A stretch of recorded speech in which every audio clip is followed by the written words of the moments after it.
of Relays Pre-Show. I'm Noah Manderfeld. And I'm Jerry Tetzloff. The 2018 Drake Relays kicked off on Sunday with the road races and with the beautiful Bulldog competition. Katie Hall was there and got to speak with the Bulldog. This Sunday, Drake University hosted the 39th annual Beautiful Bulldog contest at the Knapp Center. The Beautiful Bulldog competition is a great way for the Drake community to come together and start a great relays. Everyone here is excited and is all in here for the spirit of loving dogs. After a heavy selection process, 40 Bulldogs were chosen to enter this pageant to take the crown. We're personally excited because some of our good friends, their dog Benny's being featured, so we're very, very excited to see Benny. We hope he wins today. He's a beautiful bulldog. Not all Bulldogs at the event were competing, but all dogs were welcome as guests, including Drake University's beloved mascot, Griff.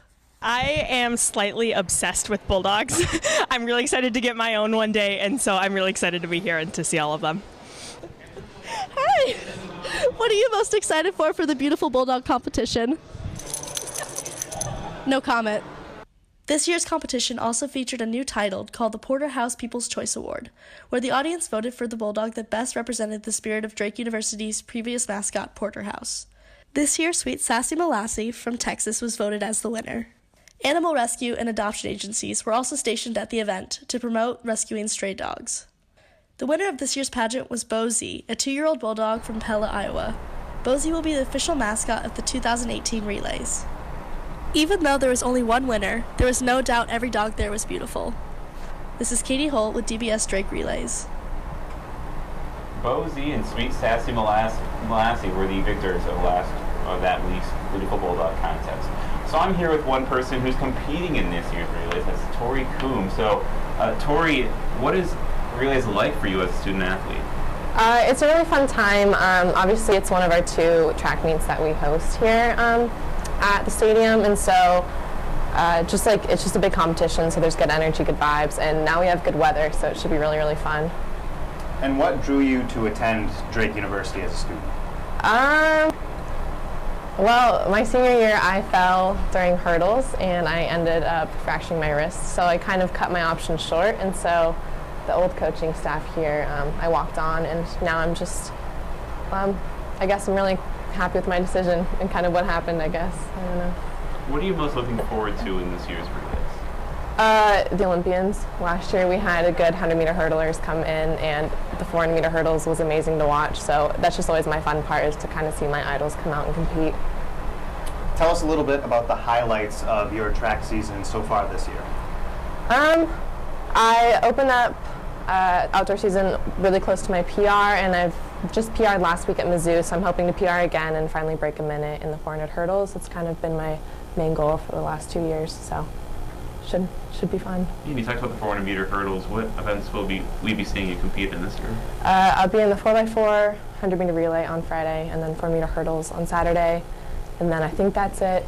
Not quite sure yet, but we'll see. All right, Tori, thank you so much for your time. And if you're coming to the relays to plan and see Tori compete, be careful of your drive in, because you could see some changes. I report on this. A major security change is coming to the 2018 Drake Relays. We're going to literally close 29th to 27th on Forest, starting Thursday afternoon at 2 o'clock through the close of the relays on Saturday evening. 2 blocks of prime Drake Relays road real estate will be open only to the public.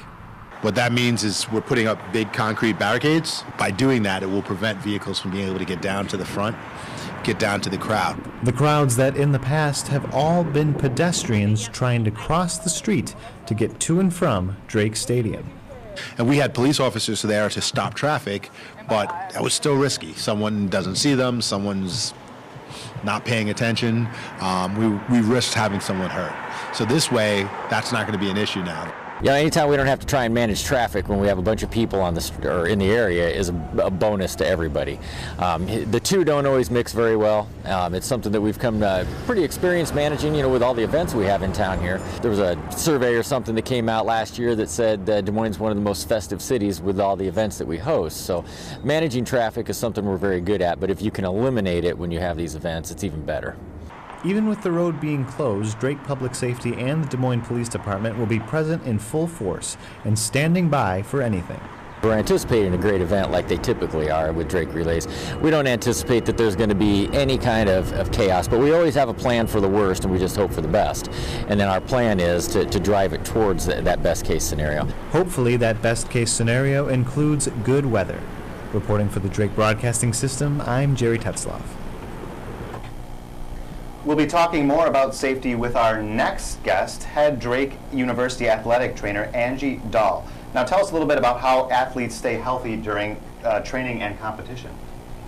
Well, for the most part, athletes need to fuel their bodies appropriately and stay hydrated. And then also, just training appropriately for their races and their events that they're participating in. And part of your job is to help the athletes prepare, but how do you and the other athletic director or trainers prepare for relays? Well, it actually takes quite a bit. So we start getting ready at least a month out, I would say. And we actually convert a locker room down here next to the track into an athletic training room for the relays. So we bring a lot of tables in. We bring some of our modalities that help the athletes down in there. We bring lots of supplies. So we have tons of emergency equipment, and we try to get everything that we might need down there just in case. We also bring our giant kettle tubs that the athletes ice bath in. We bring those out down here. We have about 4 smaller ones and then 2 giant ones. We order an ice truck and bring in a bunch of ice so that we can get all those athletes iced down and they can do their ice baths down there. We bring in docs. We have a couple docs so they can do stitches if they need to, or IVs. And we get a lot of volunteers as well from a lot of different places so that we can be everywhere down there, so if something happens, we're prepared. So besides for the scope of the event and the conversion of the locker rooms, are there any other ways that the relays differ from your regular day-to-day track meet? Yeah, it's big, it's huge. So usually we do have an elementary school event that comes in. So usually we don't have that.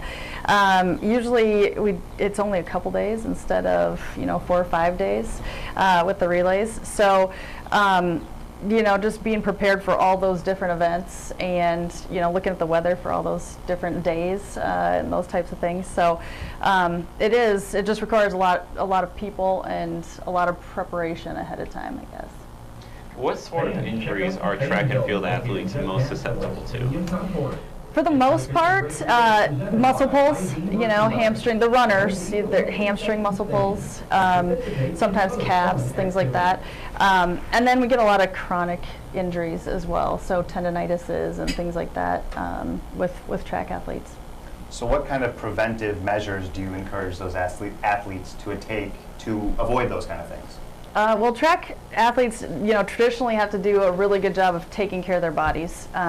So they have to, if they're feeling something, they have to make sure that they act on it right away instead of waiting to get that taken care of until it's a problem that, for instance, they have to be in a boot for, and then they have to be taken out of competition. We encourage them to come into us as soon as they can, get treatments with us, do a lot of stretching, flexibility things.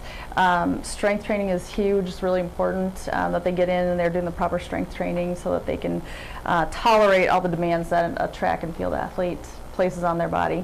And so this is a bit later in the season, but do you see more injuries now or earlier in the season? When during the season do you see those? Oh gosh, I kind of would say a little bit earlier on when they're doing a lot of their transitioning from indoor to outdoor track. I think they see a lot of those, and then hopefully by now they're accustomed to what they're doing and they've been running in the meets and they're conditioned well enough so that by now they're doing pretty well, and we hope that they're healthy enough to compete. So. And finally, what is your favorite part of the relays overall? Gosh, the hustle and the bustle of the relays. There's so much leading up to it, and then we get to see so many different events at the relays. We get to see elite athletes coming in. We get to see the little kids. We also get to see the Paralympic events, the wheelchair events. guy in his 90s who's going to run the mile or whatever he's doing. So you get to see some different things that you don't usually get to see at normal track meets. Yeah, that's, I think, one of the greatest things about the relays. It's just so unique. And so I want to thank you for coming in here, Angie. You're welcome. But Drake Athletics aren't the only on-campus job that's preparing for relays. Hannah McCoy has the scoop. Drake Relays brings people from all across the Midwest to campus. Katie Wills gives us the inside scoop on getting your relays apparel this year. Right now, we've got some good bargains on some clearance stuff that we just took some additional new markdowns on. But for us, this is like an event, and the event draws alumni back, fans of relays, students. So a lot of what we're looking to do is have event sales, have some great stuff that they can take home, a souvenir from this great weekend. Never knowing what the weather's going to be like at relays, we'll have some left over. And then we have state track that hits in May, so we sell some at that time usually as well. The bookstore becomes the place where alums come to and students come to do their shopping for their relays gear. Whether you're shopping for the fellow or shopping for the girl, we have everything. So have a great Drake Relays. The bookstore will be setting up a tent near the stadium to serve the influx of people coming in for the relays. Now, I'm here talking with two Drake athletes, Malik Metivier and Aaron Shear. What is your relays experience like as an athlete? Either one. It's an interesting experience because it still has to be, you still have to be pretty focused. You know what I mean? It's a big competition, so you want to execute well, but it's still an exciting, it's a lot like going around the relays off the track that's exciting. So it's about finding a balance, if you know what I mean? A balance between athletics and the festivities that kind of go around off the track. So yeah, I like to stay focused this week because there's a lot to distract you, but I'm here for a reason to try to put down a good time on the track and try to do my best every time. So this week I just kind of lay low. It's hard to do, trust me, but it's definitely worth it. So you talked about laying low, but how do the relays compare to all the other meets during the year? Well, especially for, I say, Aaron and myself and a few other athletes, this is one of the only meets we get to go to where we'll see like national and like regional competition. It's one of the only high performance meets we'll see and get to go to, or compete in, I should say. So that's why we hold, it's of great importance. We kind of base our training starting around the relays that's going to carry us kind of throughout the rest of the season with like our best performances. So yeah, it's pretty important. I can't really stress in words how big this is kind of going to set up our season. All right, and the Drake track and field coaching staff has been mostly new this year. How have the new coaching styles affected both of you as athletes?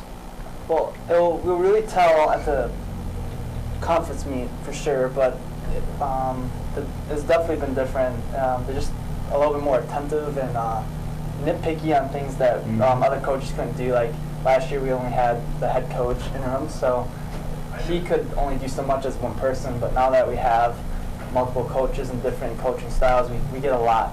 And it wouldn't necessarily say it's a bad thing, it's just different, so.